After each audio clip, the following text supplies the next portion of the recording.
Assalamualaikum warahmatullahi wabarakatuh. Selamat siang sahabat BMM. Kembali lagi di BMM in Podcast bersama saya, Rizal.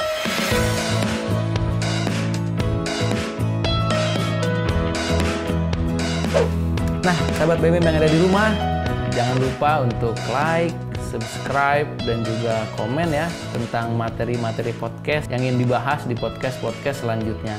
Nah, saat ini kita sedang berada di BMM in Podcast dengan judul Pengen Nikah. Emang udah siap? Iya, keren banget judulnya. Nah, alhamdulillah siang ini kita ditemani oleh narasumber yang sangat keren sekali, yaitu Ustadz Arif Rahman Lubis.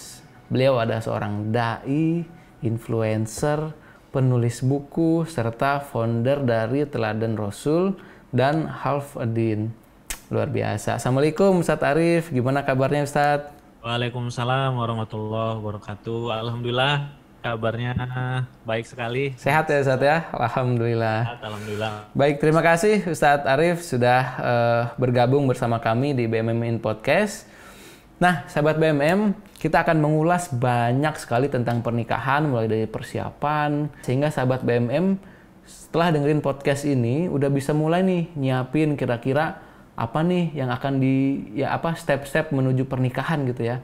Nah, saat ini kondisi anak muda atau millennials nggak sedikit yang gimana ya Ustadz, halu gitu Ustadz ya, karena dia ingin menikah tapi kebawa-bawa sama lingkungan atau kebawa-bawa sama apa yang dia tonton, mulai apakah itu drama Korea atau mungkin sinetron gitu ya, dan lain sebagainya. Nah, menurut Ustadz Arif sendiri, kira-kira kondisi atau tren millennials muslim saat ini terkait pernikahan itu seperti apa ya, Ustadz? Ya, alhamdulillah. Terima kasih Mas Rizal, terima kasih Baitul Mal Muamalat, terima kasih sahabat-sahabat BMM semua. Alhamdulillah sore hari ini kita bisa ngobrol-ngobrol ya. Pada hari ini kita bisa ngobrol-ngobrol tentang mempersiapkan pernikahan. Tadi judulnya apa tadi? Keren banget judulnya.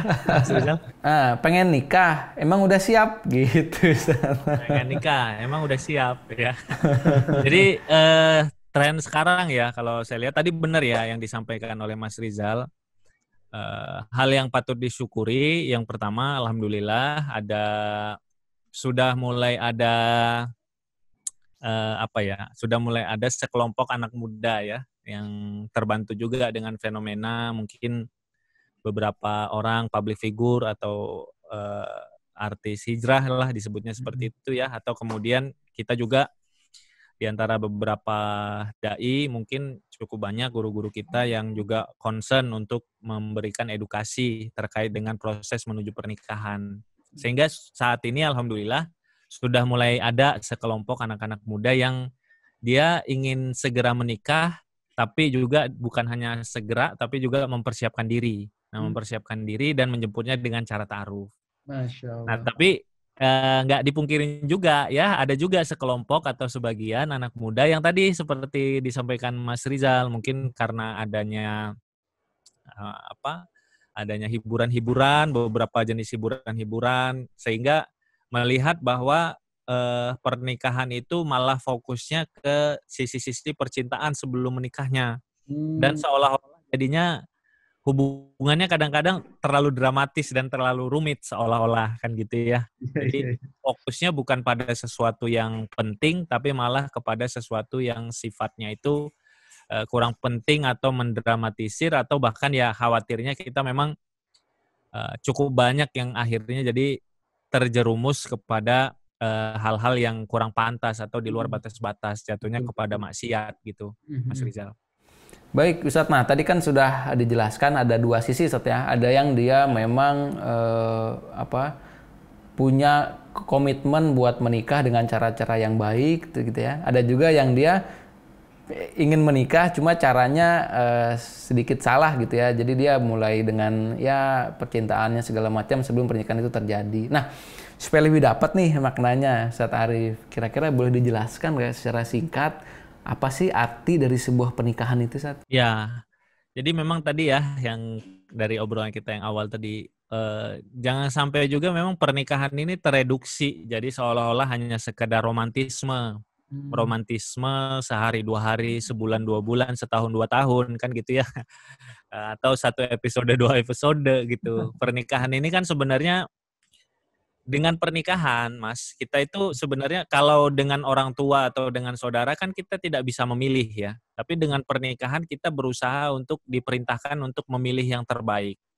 Bahasa dari Rasulullah itu pilih yang baik agama, mulia akhlaknya. Kenapa? Karena sebenarnya dengan pernikahan kita itu sedang memilih seseorang yang jadi teman kita untuk sama-sama hidup di dunia sampai nanti sama-sama hidup di surga, Mas. Gitu. Jadi Mas Rizal dan sahabat-sahabat BMM itu dengan pernikahan lah kita itu bisa memilih sosok orang yang akan jadi partner kita berjuang meraih ridho surganya Allah Subhanahu wa taala. Jadi orang yang nikah dengan kita itu adalah orang yang bersama dengan kita di dunia, mudah-mudahan harapannya sampai ke surganya nanti. Makanya ada istilah sekarang itu jodoh sehidup sesurga. Jadi kalau namanya jodoh itu kita harapkan dia sama-sama di dunia bahkan sampai ke surganya Allah Subhanahu wa taala. Di Al-Qur'an ini berulang kali. Di Al-Qur'an ini berulang kali Allah memerintahkan kita misalnya di surat At-Tahrim ayat ke-6 ya ayyuhalladzina amanu qu anfusakum wa ahlikum naro. Wahai orang-orang beriman, jaga diri dan keluargamu itu dari api neraka.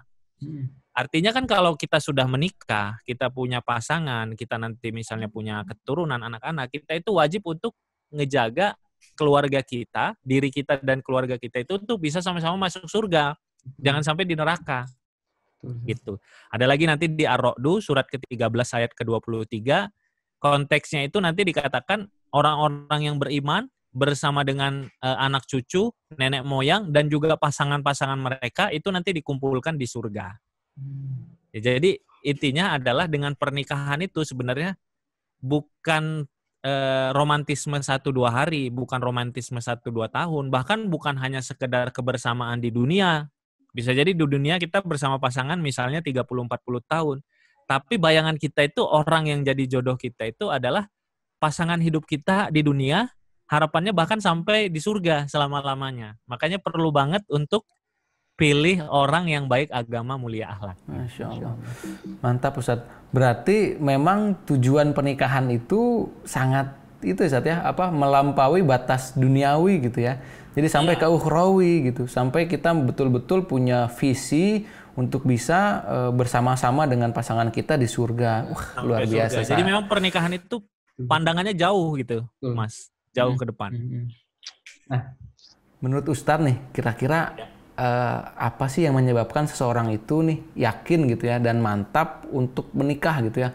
Ada kan yang dia udah umurnya masih muda nih, misalkan 21 tahun, tapi dia sudah berani untuk menikah. Ada juga dia yang sudah 30 tahun, dia udah punya segalanya gitu ya, harta, mapan dan sebagainya, tapi dia belum menikah juga. Nah, kira-kira apa sih Ustadz menurut Ustadz Arif gitu ya yang menyebabkan orang itu yakin dan juga mantap untuk menikah gitu? Iya, tadi jadi orang itu kan mantap melakukan sesuatu itu dia ketika niatnya itu kuat, atau dalam hal ini kalau bahasa kita umumnya itu strong why ya. Dia alasannya itu sangat kuat gitu. Dia jelas ya. Jadi ketika seseorang itu alasannya panjang seperti tadi kan, alasannya adalah alasan jangka panjang. Pengen nyari orang yang jadi partnernya di dunia di akhirat. Karena dia tahu bahwa fitrah kita ini nggak sendiri gitu. Bahkan Rasulullah Shallallahu Alaihi Wasallam pun orang yang paling takwa, orang yang paling soleh, orang yang paling mencintai Allah, orang yang paling kuat itu nggak sendiri kan. Beliau itu memenuhi amanah-amanahnya itu dengan ada pasangan hidup. Gitu. Jadi yang pertama itu kita itu niatnya itu lurus, alasan kita itu kuat untuk menikah. Dan ini perlu digali, perlu dipelajari, Mas. Nah, terkait dengan niat ini perlu digali, perlu dipelajari. Seperti tadi kan, bahwa nikah itu bayangan kita itu kita tinggalkan bayangan-bayangan romantisme sehari 2 hari tadi. Yang kita bayangkan adalah kita kalau melihat calon pasangan, apakah dia itu bisa jadi pasangan sampai ke surga, bisa mendekatkan diri kita ke surga. Sehingga kalau misalnya kita sudah punya niatannya adalah ridho Allah, niatannya adalah untuk menggapai surga sama-sama, jadinya kuat. Alasan-alasan itu menjadi kuat. Bukan hanya untuk nikah nih, bahkan nanti ketika sudah menjalani pernikahan pun, ketika ada turbulensi atau konflik-konflik itu tetap setia dengan tujuannya, gitu kan? Karena tujuannya itu panjang. Kembali ke visi gitu, Sat ya. Kembali ke visi. Jadi kalau misalnya sekedar nikah untuk bahagia, dia akan berat. Kenapa? Karena bisa jadi kebahagiaannya tidak didapatkan dari pasangan, ya kan? Ketemu pasangan cerewet, wah nggak bahagia, udah pisah aja, kan gitu kan? Tapi kalau tujuannya jangka panjang, tujuannya adalah ridho Allah, akhirat, maka bisa jadi justru cobaan-cobaan atau ujian-ujian atau konflik dalam rumah tangga itu bagian dari mendapatkan pahala-pahala. Jadi yang pertama itu kekuatan tujuan tadi. Yang kedua, orang siap tentu saja karena ada persiapan yang bagus, Mas. Nah, persiapan ini kadang-kadang sayangnya itu cuma difokuskan kepada materi seperti tadi ya, di masyarakat kita sebagian masyarakat kita termasuk sebagian di kalangan orang tua kita itu fokusnya ketika disebut siap menikah itu hanya dianggap mapan ketika secara materi, padahal ada aspek-aspek lainnya. Jadi perlu ada kesiapan. Yang ketiga tentu saja orang siap menikah adanya dukungan orang tua, adanya dukungan keluarga. Ini jarang dibahas tapi sangat penting. Jadi kalau saya itu menyarankan teman-teman persiapan pernikahan salah satunya adalah dapat restu dan support dari orang tua. Karena kita itu nggak bisa juga gitu pengen segera menikah tapi jadinya orang tua tidak merestui, nanti doanya itu bentrok kan gitu kan, anaknya doanya segera nikah, orang tuanya doanya anaknya jangan cepat nikah gitu kan. Belum sampai kemana-mana baru di atap rumah udah bentrok gitu doanya. Gitu Mas. Jadi tujuan yang jelas, niat yang lurus, kemudian persiapan yang baik, dan tadi ada support dari lingkungan terdekat, ya khususnya tadi orang tua. Itu insya Allah jadi hal yang menguatkan untuk bisa menuju pernikahan. Betul, Ustaz. Berarti ada 4 sebab gitu ya orang itu bisa yakin ketika mereka ingin menikah. Nah, Ustaz Arif melihat kondisi saat ini, banyak yang beranggapan kan bahwasanya usia itu menjadi tolak ukur gitu ya. Usia itu menjadi tolak ukur bahwasanya kita sudah pantas untuk menikah. Nah itu Ustaz. Misalkan untuk laki-laki 25 tahun itu sudah waktunya buat menikah nih. Apalagi kalau perempuan sudah mencapai 25 tahun tuh udah ditanyain terus tuh sama keluarga tuh biasanya. Nah, kira-kira apakah umur itu jadi penentu gitu saat seseorang tuh harus menikah? Iya, umur jadi salah satu faktor, tapi bukan seluruh faktor gitu. Jadi kalau dalam bahasa Rasulullah ya, sabda Rasulullah, ya ma'syarus syabab, man istata'a minkumul ba'ah falyatazawwaj. Wahai para pemuda, barang siapa di antara kalian sudah mampu ba'ah, maka menikahlah, maka segeralah menikah, kan gitu kan. Jadi ada syarat ketentuan ternyata kan bagi orang-orang yang mampu ba'ah. Nah, nanti dijelaskan oleh para ulama. Salah satunya misalnya Mas, sahabat-sahabat BMM juga, dari Imam Nawawi dalam syarah hadis tadi, syarah hadis Imam Muslim tadi, dijelaskan bahwa yang disebut ba'ah itu adalah menanggung amanah-amanah atau beban-beban pernikahan. Jadi termasuk di dalamnya ba'ah itu baligh, ya benar. Jadi sebenarnya dalam Islam itu orang sudah boleh menikah ketika dia baligh.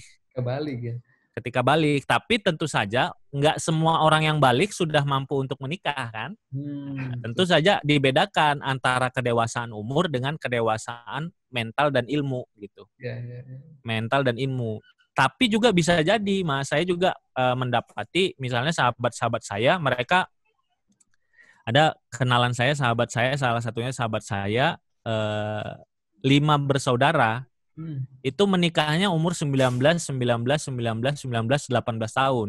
Masya Allah. Karena memang kedewasaannya itu kuat gitu. Jadi dari umur 5 tahun misalnya sudah sangat, sudah diajarkan yang kuat tentang disiplin, tentang sholat gitu ya, dan hal-hal lain. Jadi kedewasaan itu memang ada faktor umur, tapi juga nggak semuanya tergantung umur. Makanya saya mendapatkan misalnya ada beberapa teman atau beberapa kenalan, umur sudah 30 tapi belum dewasa juga gitu. Ya, betul. Belum dewasa juga, belum siap juga. Misalnya ya, salah satu kedewasaan yang paling gampang misalnya, dia belum komitmen terkait dengan kewajibannya misalnya untuk sholat. Artinya kan nggak dewasa.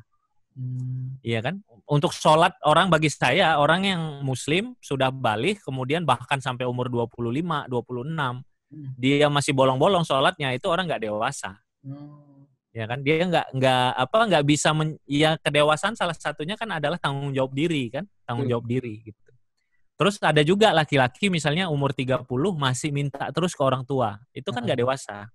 Dibanding anak misalnya umur 20 tahun misalnya dia sudah mandiri bisa jadi secara ekonomi. Jadi kalau bagi saya umur bisa jadi salah satu faktor karena kita juga ada syarat balik kan dalam Islam ya. Tapi yang lebih penting justru bukan umur usia tapi kedewasaannya. Jadi kesiapannya untuk menikahnya itu baik dari sisi spiritualnya tadi ya, komitmen terhadap agama yang paling dasar, kemudian baik dari sisi tadi misalnya ilmunya, maupun dari sisi mental. Nah, khusus laki-laki juga ada tambahan kesiapan dari sisi finansial tentu saja. Ya. Baik Ustadz dan sahabat BMM sekalian, jadi sudah dengar gitu ya penjelasan dari Ustadz Arif bahwasanya menikah itu bahwasanya umur itu merupakan salah satu faktor kesiapan dalam menikah, tapi bukan satu-satunya. Umur yang dimaksud adalah sisi kedewasaan gitu ya, kemandirian.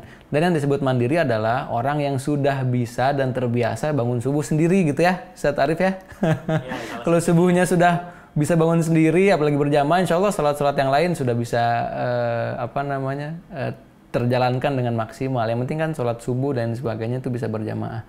Nah, Ustadz Arif, buat yang tahun depan nih, sahabat BMM yang bagi yang tahun depan ada rencana buat menikah nih, boleh di-share nih Ustadz Arif, kira-kira sebelum menikah apa sih harus disiapkan nih Ustadz? Kan tahun depan nih menikah, misalkan bulan April atau bulan Juli gitu ya, mau menikah nih. Nah kira-kira apa nih kiat-kiatnya gitu Ustadz Arif? Ya bagus sekali ya Mas Rizal dan sahabat-sahabat PMM semua. Jadi ada analogi gini ya, orang tua dia ketika sayang kepada anaknya, kalau anaknya itu masih umur 15 tahun minta dibelikan motor, hampir dipastikan orang tua yang sayang sama anak ya, yang sayang benar-benar sayang ya, bukan sekedar memanjakan, itu pasti tidak akan memberikan motor. Karena akan membahayakan. Kan gitu ya. Jadi Allah itu lebih menyayangi kita dibandingkan orang tua kita. Jadi kalau kita punya targetan sesuatu kebaikan dan ternyata Allah belum berikan, maka salah satu prasangka baik yang harus kita miliki, yang perlu kita miliki itu adalah bukan Allah tidak mau memberikan, tapi bisa jadi kita yang belum punya kesiapan. Gitu. Kayak anak kecil tadi umur 15 tahun yang nggak bakal dikasih kan. Justru orang tuanya itu mencelakakan kalau ngasih motor gitu. Nanti dia mungkin umur 17 tahun sudah punya KTP, sudah bisa punya SIM, sudah bisa belajar motor yang benar, sudah ngerti, sudah dewasa, bisa ngerti mana yang bahaya, mana yang baik, mana yang enggak, barulah bisa jadi dia dibelikan motor. Gitu. Jadi mempersiapkan diri, bahasa Rasul tadi memampukan diri itu adalah termasuk poin yang paling krusial dalam proses menuju pernikahan. Banyak orang yang tadi ya sudah usianya dewasa sebenarnya, sudah 25, sudah 23, sudah 27, sudah 30 bahkan, tapi nggak melewati proses mempersiapkan memampukan diri ini. Padahal kan bahasa Rasul tadi jelas ya, manis tato'a minkumul ba'ah falyatazawwaj. Barang siapa yang mampu menikah, mampu menanggung beban-beban pernikahan, maka menikahlah.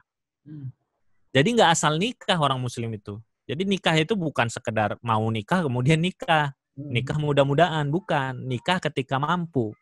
Jadi mampu itu adalah salah satu hal yang jangan dilewatkan ketika kita menuju pernikahan. Nah, ada beberapa hal yang menurut saya itu poin-poin praktis lah yang bisa dijadikan poin-poin untuk ngecek ke diri kita, checklist ke diri kita apa-apa saja yang bisa kita persiapkan untuk menuju pernikahan. Tadi yang pertama ya, kalau bagi saya tanda kedewasaan kita sebagai seorang muslim adalah komitmen terhadap hal yang wajib. Yang wajib sehari-hari yang pasti nggak bisa dilepas itu kan sholat ya, sholat 5 waktu. Kemudian nanti tentu puasa Ramadan. Kita nggak bisa berangkat kemana-mana kalau misalnya obrolan sholat masih bolong-bolong gitu. Jadi saya kalau misalnya ada yang konsultasi pranikah segala macam, kemudian salah satu ini, gimana ya Kang, sholat saya masih bolong-bolong. Nggak usah mikirin jodoh dulu, mikirin sholat dulu aja. gitu. Betul, betul. Karena nanti justru zolim kan Kang? Kasihan pasangan hidupnya, ya kan? Ketemu orang yang sholatnya masih bolong-bolong. Jadi yang pertama itu komitmen terhadap hal agama yang paling pokok aja, yang paling mendasar. Yang kedua, belajar ilmunya. Ya, tentu saja kita kalau dibilang mempersiapkan, mau nggak mau belajar. Nanti kalau misalnya jadi suami, peran dan kewajiban atau tanggung jawab saya apa? Nanti kalau jadi istri, peran dan kewajiban tanggung jawab saya apa? Ya kan? Kan kita nggak bisa dibilang mampu. Saya mampu, insya Allah jadi apa? Jadi ketua RT. Tapi kita nggak tahu peran kewajiban ketua RT itu apa, kan gitu kan? Pokoknya saya mampu aja, nggak bisa. Ternyata ketua RT ada job desk-nya ini, dan ini. Nah, nanti barulah kita lihat kan, apakah saya mampu atau enggak. Bahwa ketua RT itu ternyata setiap hari harus buka minimal 3 jam untuk warga datang ngurusin administratif. Oh, nggak mampu saya ternyata. Gitu kan. Nah, ini sama juga. Kita butuh, agar kita tahu kita mampu dan agar kita bisa memampukan diri, kita butuh tahu peran kewajiban kita apa nih kalau kita udah jadi suami, jadi istri. Ya kan kita nggak bisa bilang saya siap, saya mau, saya mampu, tapi nggak belajar, nggak bisa. Jadi sesuatu yang ngambang gitu. Yang kedua itu tadi kemampuan ilmu. Yang selanjutnya adalah tentu saja kalau laki-laki tadi nggak bisa dipungkirin ya, finansial. Karena laki-laki ini dia akan menafkahi. Nah, finansial di sini sebenarnya yang kami pahami dalam Islam itu bukan mapan, tapi mampu menafkahi. Dan ini nanti pentingnya dalam ta'aruf itu terbuka ya, masalah penghasilannya terbuka sehingga calon istri itu tahu seperti apa dia harus menyesuaikan. Ya. Ya kan? Yang penting kan ridho sama ridho ya gitu ya. Kalau misalnya mampunya saya gajinya ini 3 juta gitu. Nah, tinggal si istrinya kan apakah mau atau tidak, atau misalnya saya baru mulai bisnis seperti ini kondisinya, kita lagi perjuangan, mau atau tidak gitu. Kadang-kadang bahkan keluarga yang dibangun dengan sama-sama berjuang, yang penting mau ya, sama-sama mau berjuang, itu ikatannya juga kuat gitu. Jadi nggak serta-merta keluarga atau keluarga yang dididik dengan kenyamanan itu lebih kuat, belum tentu kan gitu ya. Sama kayak kita mendidik anak-anak kan, kalau anak-anak semuanya ada, bisa jadi belum tentu kuat juga dia. Ya, betul. Jadi yang selanjutnya laki-laki tadi mampu menafkahi, bukan mapan, tapi mampu menafkahi. Nah, poin yang selanjutnya ada persiapan mental. Kalau mental ini lebih dalam daripada tahu.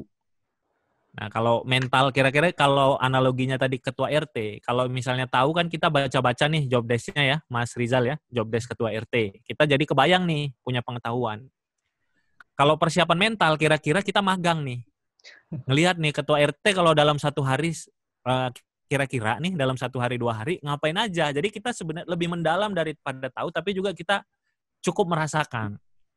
Nah, tentu saja teman-teman nggak bisa nyoba jadi suami dan istri ya. Saya tidak bisa magang ya. Tapi yang bisa dilakukan kira-kira gini, Mas Rizal. Ngobrol sama teman secara mendalam sama teman yang baru nikah. Nah, jadi kita kadang-kadang kelemahan generasi kita sekarang, generasi sosial media, kita ngelihat pernikahan itu dari postingan Instagram. Seolah-olah pernikahan itu kan indah semua ya. Pernikahan itu liburan ke Lombok, ya kan, bulan madu ke Labuan Bajo dan segala macamnya, ya kan. Dia nggak tahu nih persiapannya gimana, ya kan, dan hal-hal lainnya. Jadi gimana kita bisa punya kesiapan mental? Salah satunya ngobrol lebih mendalam dengan sahabat kita yang baru menikah. Kemudian ngobrol sama orang tua kita, ya kan, orang tua kita kan sudah punya pengalaman lah dalam pernikahan. Atau kalau boleh misalnya kita tinggal dengan orang tua kita, boleh juga tuh Mas Rizal dan sahabat-sahabat, mulailah bantu orang tua kita. Misalnya kalau yang perempuan mulai bantu ibu ngelola rumah tangga, yang masih bisa dibantu ya, misalnya ngurusin rumah, menata makanan dan segala macam. Ke bapak, saya misalnya salah satu yang diajarkan ayah saya dulu almarhum ke saya itu dari remaja saya untuk urusan-urusan misalnya ke masyarakat, misalnya ngegantiin bapak acara pengajian di masjid atau ngegantiin bapak misalnya sesekali rapat warga atau apa, kadang-kadang pernah sekali 2 kali diminta untuk mewakilkan. Itu kan jadi kebayang mentalnya kan gitu ya, kebayang mentalnya. Jadi kepala keluarga itu seperti apa. Mungkin gitu Mas Rizal ya. Mantap Ustaz Arif. Nah, tadi kan kita berbicara tentang orang yang sudah mempersiapkan pernikahan di tahun depan. Nah, buat teman-teman kita nih, Satarif, sahabat-sahabat BMM yang mungkin rencana pernikahannya masih jauh, masih belum kebayang untuk menikah gitu ya, nanti deh gitu, kita fokus dulu di karir misalkan.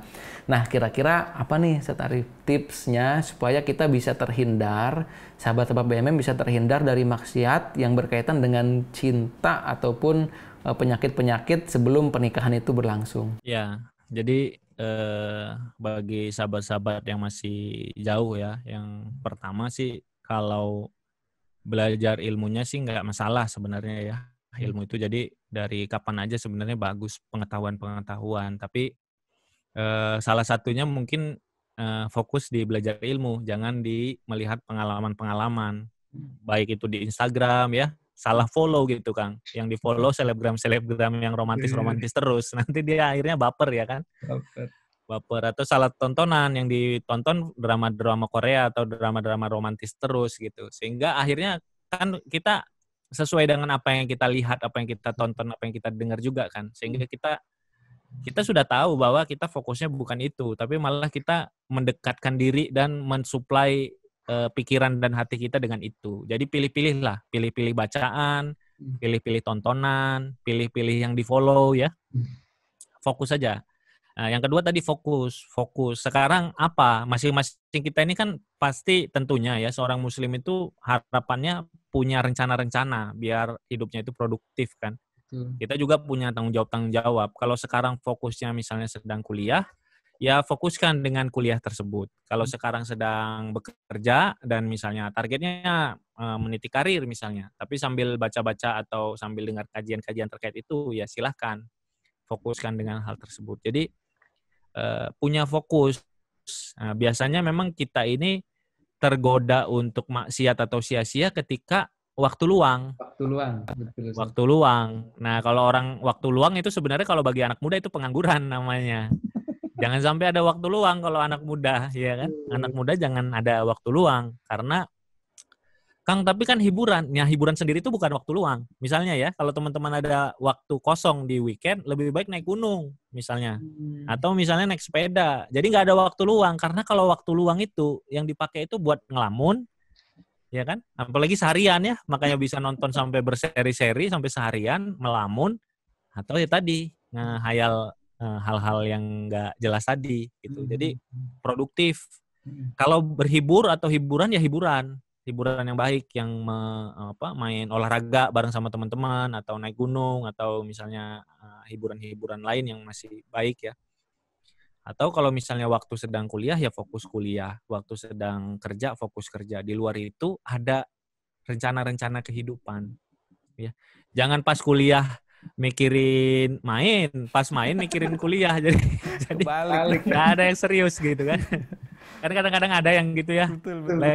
Lagi main bola mikirin tugas kuliah gitu kan. Lagi kuliah ngehayalin main bola gitu. Ya pas kuliah, pas di luar fokus juga kalau lagi olahraga. Terus kemudian, nah kita memang ada fitrah-fitrah untuk berkasih sayang, ya kan? Fitrah-fitrah berkasih sayang. Kuncinya sih kalau terkait dengan kasih sayang itu, ketika kita mendapatkan kasih sayang dari orang tua, kemudian dari sahabat-sahabat, tentu saja sahabat kalau laki-laki dengan laki-laki ya, dan ini kasih sayangnya maksudnya sesuai ya, care-nya, maksudnya tadi aktivitas, berkegiatan gitu kan, kita main olahraga bersama dan lain-lain, dalam hari ini care lah. Bahasa sahabat itu kan care ya, kita kalau misalnya ada masalah kita bisa curhat ke saudara atau orang tua, atau misalnya ke sahabat, ada sahabat karib, sahabat dekat kita yang positif, ya circle pertemanannya positif, insya Allah fitrah kita itu terpenuhi, kebutuhan jiwa akan misalnya berhubungan baik dengan orang-orang, dapat kasih sayang gitu. Tapi bisa kalau misalnya kita nggak dapat itu, ya pasti nanti akan mencari dari hal-hal yang lain, misalnya, ya kan? Jadi carilah circle yang positif, yang nggak ngedorong teman-teman untuk berpacaran, yang nggak mendorong teman-teman untuk melakukan hal-hal yang nggak baik, tapi circle yang positif, yang saling mendukung, saling memotivasi, saling memberikan perhatian dan lain-lain, yang hal tersebut itu positif gitu. Itu sih Mas mungkin yang bisa saya share. Mantap Ustadz Arif. Nah, sahabat BMM sudah mendengarkan ya penjelasan dari Ustadz Arif terkait jika masih jauh, sahabat BMM bisa sambil belajar gitu, sambil baca-baca dan sebagainya tentang ilmu-ilmu pernikahan. Terus juga bisa tuh menyibukkan diri dengan hal yang produktif supaya nggak ada waktu luang sehingga terjerumus ke dalam kemaksiatan.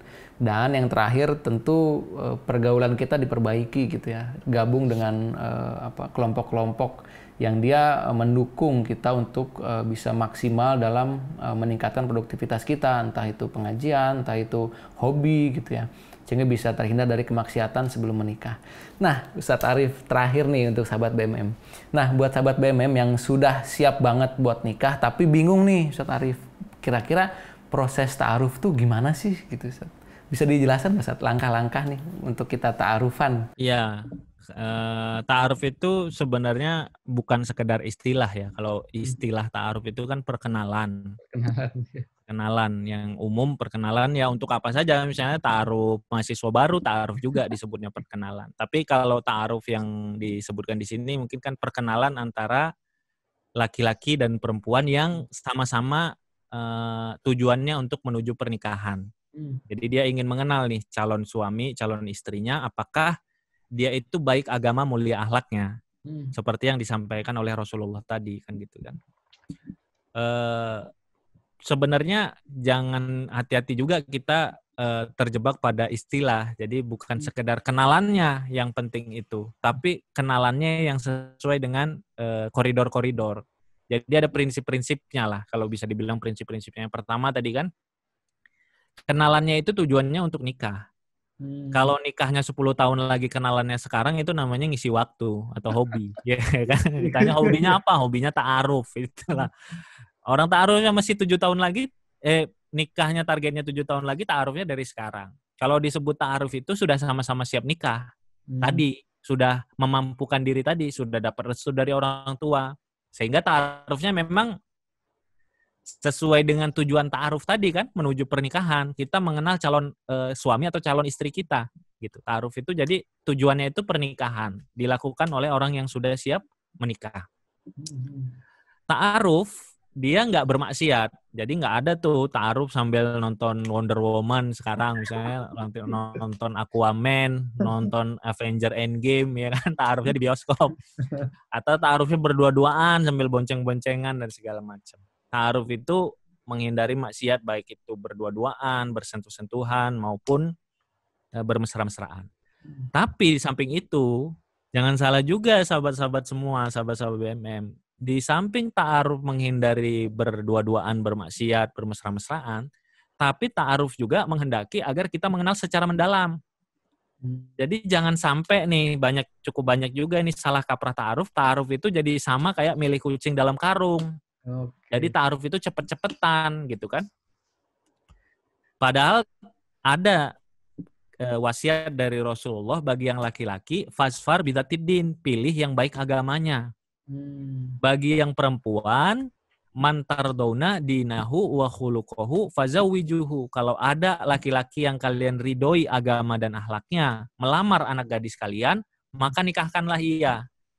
Artinya seorang wanita dan wali itu perlu tahu bahwa kalau mau menerima lamaran, teman-teman yang perempuan itu perlu sampai level ridho dengan agama dan akhlaknya. Nah, gimana caranya ridho dengan agama dan akhlak kalau misalnya belum kenal, kan gitu kan? Belum tahu. Nah, berarti ta'aruf itu nggak sekedar cepet-cepetan gitu kan, ketemu lihat-lihat sebentar nyetrum kemudian oke, gitu kan, tidak dicari tahu latar belakangnya, tidak dicari tahu kegiatannya, tidak dicari tahu keluarganya, tidak dicari tahu sahabat-sahabatnya dan segala macamnya. Jadi ta'aruf itu bagi orang yang mau segera menikah, sudah siap maksudnya ya, sudah siap untuk menikah. Ta'aruf itu tidak bermaksiat, tapi sekaligus ta'aruf itu mengenal secara mendalam. Baik, jadi untuk sahabat BMM sekalian sudah sudah nggak ada barrier lah istilahnya, udah nggak bingung untuk kita bagaimana menghadapi ataupun bersiap diri gitu ya menjelang pernikahan. Nah, alhamdulillah Ustadz Arif kita sudah sampai di penghujung acara. Nah, sedikit ada quotes dari Ustadz Arif Rahman nih di IG-nya kita sampaikan bahwasanya jika kita memantaskan diri karena Allah semata, maka Allah akan bantu kita dalam proses perbaikan diri kita. Nah, bukan hanya itu, Allah pun akan memilihkan pasangan yang terbaik untuk kita. Wah, luar biasa nih quotes-nya Ustadz Arif. Nah, nggak terasa sahabat BMM sekalian, pembahasan kita sudah selesai. Terima kasih banyak Ustadz Arif atas waktunya. Insya Allah sangat bermanfaat sekali untuk kita semua. Semoga sahabat BMM yang masih single bisa segera menyiapkan diri untuk dapat menikah dan segera dipertemukan dengan jodoh yang baik agama dan mulia akhlaknya. Masya Allah. Nah, sahabat BMM yang sedang menonton podcast ini, terima kasih. Jangan lupa untuk like, subscribe, dan komen kira-kira materi apa aja yang ingin dibahas di BMM Podcast selanjutnya. Tetap jaga kesehatan. Sampai jumpa di BMM Podcast selanjutnya. Ustadz Arif, terima kasih banyak atas waktunya. Kita akhiri. Wassalamualaikum warahmatullahi wabarakatuh.